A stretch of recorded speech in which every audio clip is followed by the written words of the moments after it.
All right, Kurt, the Thunder entering this season as the overwhelming favorites to repeat as champion, which is weird because we haven't had a repeat champion since the previous decade. But if you look across the landscape and look at some of the teams that could beat them, who's at the top of your list? The Denver Nuggets. Got the best player in the world in Nikola Jokic. They won a title a couple years ago, but you know what they did this offseason, Chris? Well, everything their former coach was asking them to do for about 3 years before he got fired. Go get some veterans to put around this guy. Go get some help. They went out and got veteran help this year. If Jamal Murray is healthy, they remain the most devastating pick and roll combo with Jokic in the league. You've got Aaron Gordon there, but now you've got so much. I'm high on Cam Johnson. Cameron Johnson, I think, is an upgrade over Michael Porter Jr.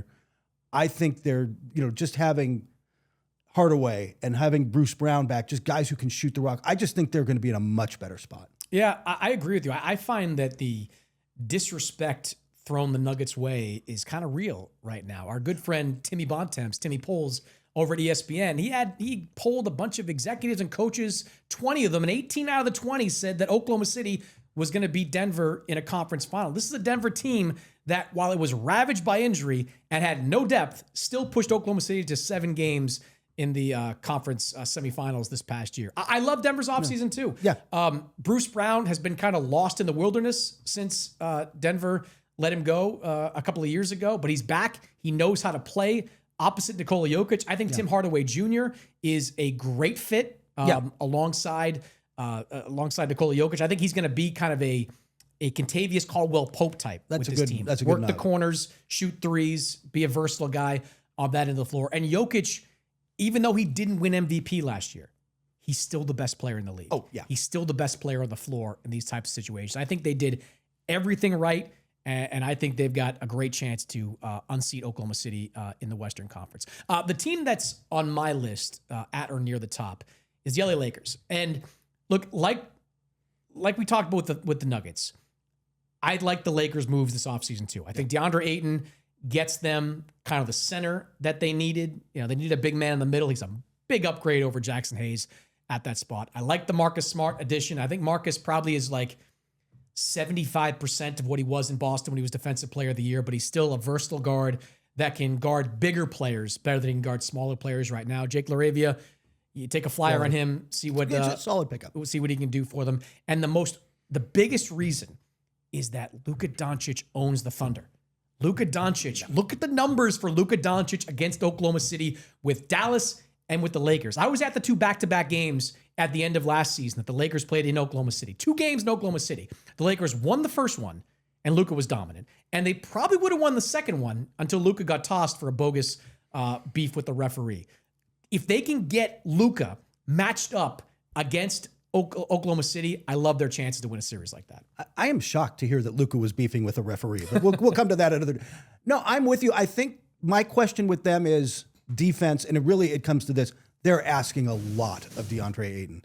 They need him to be a real anchor in the middle, because if you're going to play Austin Reeves and Luka Doncic at the same time, that's not great perimeter defense. LeBron can dial it up for a stretch, but at age 40, dealing with a glute in the preseason, he's just not the lockdown defender that he once was. You're going to need Marcus Smart to be very good, and you're going to need Ayton to be very impressive. You need Ayton to accept the role with that team. And I think he will, because in Phoenix, he was the number 1 overall pick.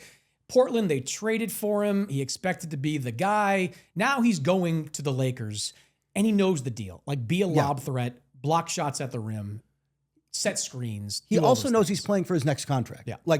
If he's not good with the Lakers, he's a veteran minimum guy for the rest of his career, and he knows it. Yeah. And I think, too, that LeBron did this whole preseason injury stuff. I'm not really concerned about it. I think it's smart to dial him back. The worst thing the Lakers can do for their title chances is to play LeBron James 70 games at 35 minutes per game. That's what he was last year. That would be a mistake. It was a mistake at age 40. It's a mistake at age 41. All right, give me the next team on your list that could knock off the Thunder. Chris, the way it works is somebody from the East has to make the finals and get a shot at them. And at Denver or Oklahoma City or whoever comes out, or Oklahoma City. I'm going to take the Cleveland Cavaliers. I believe in them more than a lot of people. A lot of people came out of their playoff run last year down on them. I think you have to learn a little bit. I think they learned some lessons as a team. B, I think it emphasized how important Darius Garland is to that team. He was dragging that turf toe around. He was not nearly the same guy. I like this team to come out of the East, and they have the kind of depth and versatility and go-to scorers.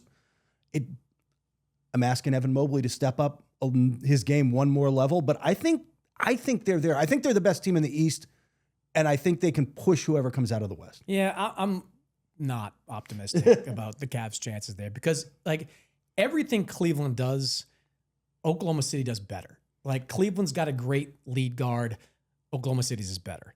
Cleveland plays too big really well. Oklahoma City plays it better.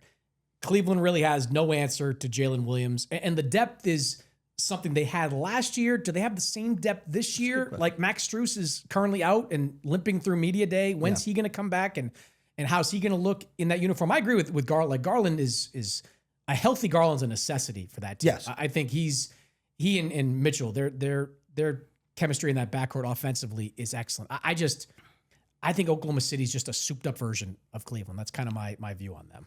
I think that's a fair assessment, but I think if you get more out of Evan Mobley, you can. He's the wild card. I think you have to look. They're eventually going to have to play smaller with Mobley at the 5. Yes, they have to. Allen, this might be the year at the trade deadline that you see if you can get something for Jared Allen. There's going to be teams out there looking for centers are in demand. Yeah, there will be teams looking for him. Like, if you can get 2 or 3 role players that replace Jared Allen, more on the wing and more depth, things that you need to go up against an Oklahoma City team in the finals, then that I think that maybe would make me change my mind when we get to that time of year. The next team on my list is the Houston Rockets. And maybe a lot of people are saying, like, are you guys recording this before the Fred VanVleet injury? No, we're not. We're not recording this before the Fred VanVleet injury because I think the Fred VanVleet injury is one of the most overrated storylines of the preseason. Fred VanVleet is a good player.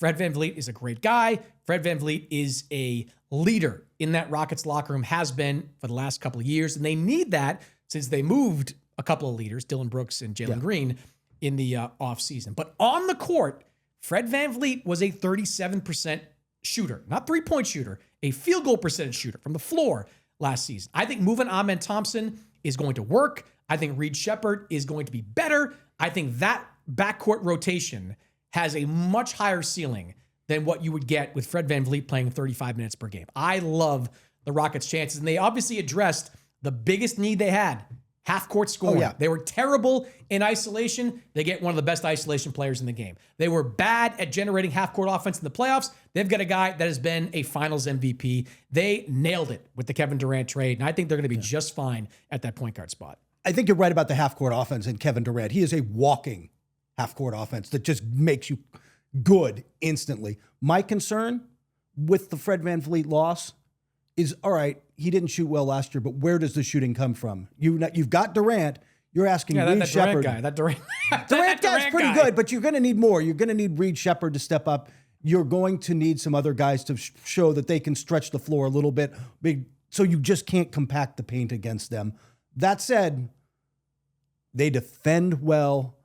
Ime Udoka is a fantastic coach who gets so much out of these guys, and they're going to bring it every night. You know that they're going to be well coached and ready to go.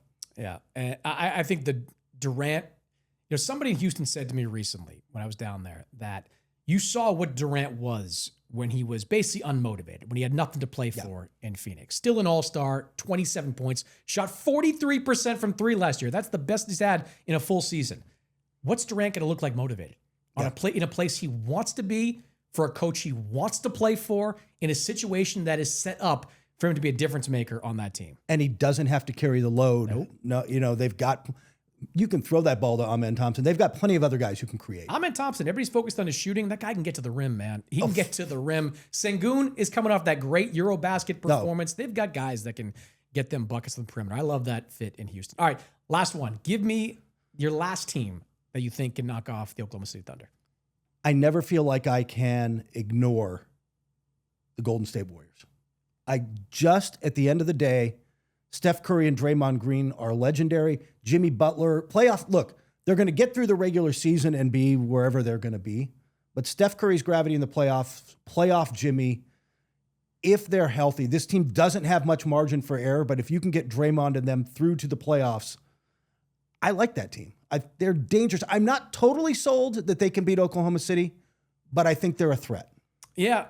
I like what they did this offseason. I love the Horford addition. Yes. Horford is ageless. Like, look, he hasn't been great outside of Boston. Like, that's the one place that's worked for him in the second half of his career, but he's coming into a similar veteran situation where they're not going to burn him out. They're going to give him no back-to-backs, 3 games in 4 nights. He's going to be fresh going into the playoffs. And when he's fresh, he is still a defensive force. Yep. And he's going to give them more than Kevon Looney gave them last year. Kevon Looney wasn't really, he's a fixture in Golden State, but he wasn't really the old Kevon Looney last year. So I like that. I agree with you. Playoff Jimmy Butler is a different player. He obviously loves playing with Steph Curry. I think the wild card is Jonathan Kuminga. Now that he's back with that team, like, can they coax like this player that at times looks like an all-star, but at times looks like he is a horrible fit next to some of the guys they need to have out there on the floor? That's the biggest challenge, I think, for Steve Kerr, is maximizing that obvious talent in Kuminga.